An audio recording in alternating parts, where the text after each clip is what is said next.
अंधेरी गली, बारिश की बूंदें डामर पर एक उदास लय में बज रही है। तुम वहां अकेले खड़े हो, एक टूटी हुई कठपुतली की तरह जिसके धागे काट दिए गए हैं। उसने कहा था, तुम बहुत अच्छे हो। ये शब्द जर की तरह थे जो प्रशंसा के मीठे प्याले में परोसे गए थे। तुम सोचते हो, मैंने सब कुछ सही किया। तुमने फूल दिए, दरवाजे खोले, उसके हर सपने को अपना बना लिया। तुमने अपनी रीढ़ की हड्डी निकालकर उसके कदमों में एक कालीन की तरह बिछा दी और वो उस पर चलकर चली गई। यह तुम्हारी कहानी नहीं है, यह उन अनगिनत अच्छे आदमियों की कहानी है जो एक जैविक झूठ के शिकार हुए हैं। एक ऐसा झूठ जो समाज तुम्हें बचपन से सिखाता है। विनम्र बनो, सुग्लासिन रहो, कॉन्फ्लिक्ट से बचो। वे इसे शिष्टाचार कहते हैं, नैतिकता कहते हैं, लेकिन सच तो यह है, यह एक जाल है। तुम्हारी भावनाएं उलझन में है। एक तूफान है जो तुम्हारे अंदर उठ रहा है। गुस्सा, भ्रम और विश्वासघात का एक जहरीला कॉकटेल। शायद मुझ में ही कोई कमी है, तुम खुद से कहते हो। तुम अपनी यादों की टूटी हुई कांच की किरचों पर चलते हो, हर कदम पर खुद को और ज्यादा जख्मी करते हुए। तुमने जो कुछ भी सीखा था वह एक धोखा निकला, एक खूबसूरत मुखौटा जिसके पीछे एक क्रूर सच्चाई छिपी थी। यह कोई संयोग नहीं है, यह मनोविज्ञान है। आदिम, कच्चा और निर्मम आधुनिक महिला अपनी आजादी और विकल्पों के साथ एक ऐसे साथी की तलाश में नहीं है जो उसे बचाए। वह एक साथी की तलाश में है जो उसे चुनौती दे।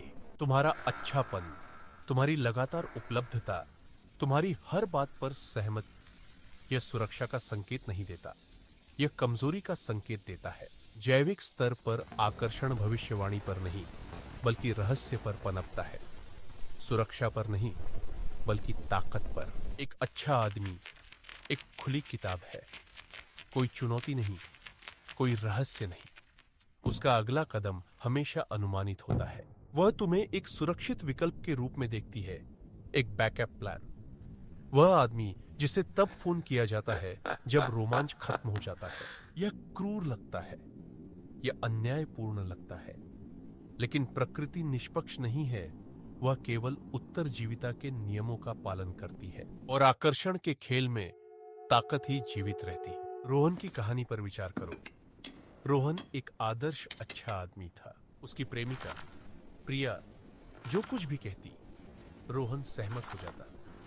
उसकी राय प्रिया की राय का एक प्रतिध्वनि थी। उसने सोचा कि वह उसे खुश कर रहा है, लेकिन असल में वह उसे मिटा रहा था। एक दिन प्रिया ने एक नए सहकर्मी के बारे में बात करना शुरू किया।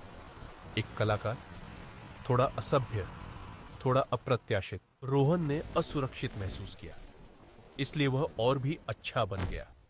उसने उसे और महंगे तोहफे दिए और ज्यादा उसकी प्रशंसा की। वह आग को पानी से बुझाने की कोशिश कर रहा था, यह महसूस किए बिना कि वह जिस आग को बुझाना चाहता था वह आकर्षण की थी। और एक शाम घर खाली था, मेज पर बस एक छोटा सा नोट पड़ा था, मुझे स्पेस चाहिए। रोहन का बनाया हुआ आदर्श संसार ताश के पत्तों की तरह ढह गया, क्योंकि उसकी नींव रेत पर बनी थी, दूसरों को खुश करने की रेत पर। यह तुम्हारी जागृति का क्षण है, दर्दनाक लेकिन जरूरी। तुम्हारा अच्छापन दयालुता नहीं थी, यह डर था, अस्वीकृति का डर, टकराव का डर, अकेले रह जाने का डर। तुम एक अच्छा इंसान नहीं बन रहे थे, तुम एक आसान इंसान बन रहे थे। एक ऐसा इंसान जिसे नियंत्रित करना, अनदेखा करना और अंत में छोड़ देना आसान है। सच तो यह है, असली आकर्षण प्रामाणिकता से आता है, अपनी शर्तों पर जीने के साहस से।